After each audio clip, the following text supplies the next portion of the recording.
यह बात पुराने जमाने की है। तुर्की के एक गांव में दो भाई रहते थे। बड़े भाई का नाम सुलेमान था और छोटे भाई का नाम महमूद। महमूद कुछ कम अक्ल और सादा दिल था। जब उनके वालिद का इंतकाल हुआ तो विरासत में दोनों भाइयों को जानवर और कुछ जमीन मिली, जिनमें मवेशी और एक बैल भी शामिल था। कुछ उर्सा दोनों भाई मिलकर जानवर चराते रहे, मगर एक दिन महमूद के जहन में एक अजीब ख्याल आया। उसने सोचा कि अगर जानवर आपस में तकसीम कर लिए जाएं तो ज्यादा फायदा होगा। जमीन में दो बाड़े थे। एक नया और मजबूत था, जबकि दूसरा पुराना और कमजोर था, जिसकी बाड़ जरा सी जोर लगाने से गिर जाती थी। महमूद ने सुलेमान से कहा, जो जानवर खुद चलकर नए बाड़े में जाएंगे वो मेरे होंगे, और जो पुराने बाड़े में चले जाएंगे वो तुम्हारे। सुलेमान ने जवाब दिया, ठीक है, लेकिन हो सकता है जानवर खुद नए बाड़े में जाएं और वो मेरे हो जाएं, और जो पुराने में जाएं वो तुम्हारे। महमूद फौरन मान गया। दोनों भाई जानवरों को बाड़ों की तरफ ले गए। भीड़ें, बकरियां, गायें और बील सब के सब खुद चलकर नए बाड़े में चले गए। सिर्फ एक इंधा बील, जो रास्ता नहीं देख सकता था, लढ़क कर पुराने बाड़े में जा गिरा। महमूद ने कुछ न कहा, मगर दिल ही दिल में बहुत खुश हुआ। महमूद रोज उस अंधे बील को चरागाह ले जाता और शाम को वापस लाकर बाड़े में बंद कर देता।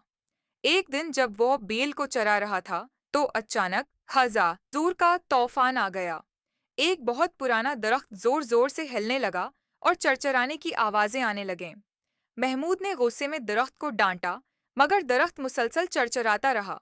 गुस्से में आकर महमूद ने कुल्हाड़ी उठाई और दरख्त के तने पर पूरी ताकत से वार कर दिया। अचानक जहां कुल्हाड़ी लगी थी, वहीं से सोने की अशर्फियों का ढेर निकल आया। ये देखकर महमूद घबरा गया। वो फौरन अपने भाई सुलेमान के पास गया और बोला, भाई, आज के लिए बेल मुझे दे दो, मुझे खेत जोतना है। उसने खाली बोरियां भी मांगे। फिर वो वापस दरख्त के पास गया और शाम तक सोने की शर्फियां भरकर घर लौट आया। जब सुलेमान ने इतनी दौलत देखी तो हैरान रह गया। उसकी आंखों में आंसुओं का कतरा कतरा गिरना शुरू हो गया। आ गए, उसने कहा। भाई, बेहतर यही है कि हम ये दौलत आपस में बराबर तकसीम कर लें। सादा दिल महमूद फौरन मान गया। वो तराजू लेने पड़ोसी के पास गया। पड़ोसी को शक हुआ कि महमूद क्या तौलने वाला है। उसने तराजू के नीचे चुपके से एक तार लगा दी। बाद में जब तराजू वापस किया गया तो नीचे एक सोने की उशर्फी चिपकी हुई थी।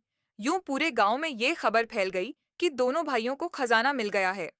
सुलेमान घबरा गया। उसने कहा, भाई, बेहतर है हम ये खजाना किसी महफूज जगह दफन कर दें और कुछ उर्से के लिए यहाँ से चले जाएं।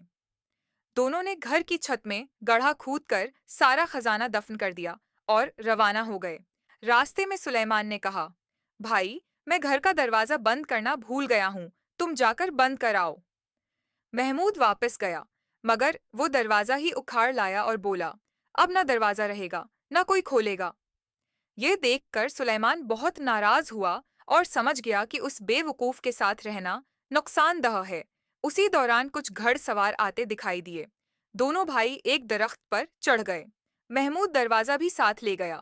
रात को नींद में उसके हाथ से दरवाजा छोड़कर नीचे गिर गया। घड़सवार घबराकर भाग गए। सुबह होते ही सुलेमान ने फैसला किया कि वो महमूद को छोड़कर चला जाए। महमूद दोपहर तक एक गांव पहुंचा। उसे भूख लगी थी, मगर जेब खाली थी। नमाज के बाद उसने मांगना शुरू कर दिया। एक मोटा आदमी आया और बोला, क्या तुम काम करोगे? महमूद ने शर्त रखी, हम एक दूसरे पर गुस्सा नहीं करेंगे, वरना गर्दन तोड़ देंगे। मोटा आदमी मान गया। महमूद ने घर जाकर मुर्गियां भगा दें, बच्चों को रुलाया, मगर मोटा आदमी गुस्सा न हुआ। आखिरकार उसकी बीवी तंग आ गई और रात को चुपके से घर छोड़ गई। महमूद भी उसके पीछे चल पड़ा। रास्ते में दोनों दरिया के किनारे सोए। मंसूबे के मुताबिक महमूद दरिया में गिर गया। मोटा आदमी गुस्से में था, मगर महमूद ने वादा याद दिलाया और उसे भी धक्का दे दिया। आगे चलते हुए महमूद को 1 रुपया मिला। उसने चने खरीदे। पुल पर खड़े होकर खाते वक्त चने दरिया में गिर गए। महमूद चीखने लगा। अचानक दरिया से एक दीव निकला। उसने महमूद को एक जादुई दस्तरख्वान दिया, जिस पर हुक्म देने से खाना आ जाता था। महमूद ने गांव में सबको दावत दी। सब हैरान रह गए, मगर रात को गांव वालों ने वो दस्तरख्वान चरा लिया। महमूद दोबारा दरिया गया। देव ने उसे एक जादुई चौकी दी। सीधी चलाओ तो सोना निकले, उल्टी चलाओ तो चांदी। कुछ दिन बाद वो भी चरा ली गई। तीसरी बार देव ने महमूद को जादुई लाठियां दे। महमूद ने लाठियां चलाएं तो गांव वालों की खूब पटाई हुई। सबने मुआफी मांगी और जादुई चीजें वापस कर दें। आखिरकार महमूद ये सब लेकर अपने भाई सुलेमान के पास वापस आ गया। उसने सारा खजाना उसके हवाले कर दिया। दोनों भाई अमीर हो गए। बाद में दोनों भाइयों की शादियां हुईं और वो खुशी खुशी जिंदगी गुजारने लगे। सबक लालच और बेवकूफ़ी नुकसान का बाइस बनती है। अक्ल और सब्र से काम लिया जाए तो अंजाम अच्छा होता है। ताकत से ज्यादा दानाई काम आती है। सादगी में ही असल सुकून है।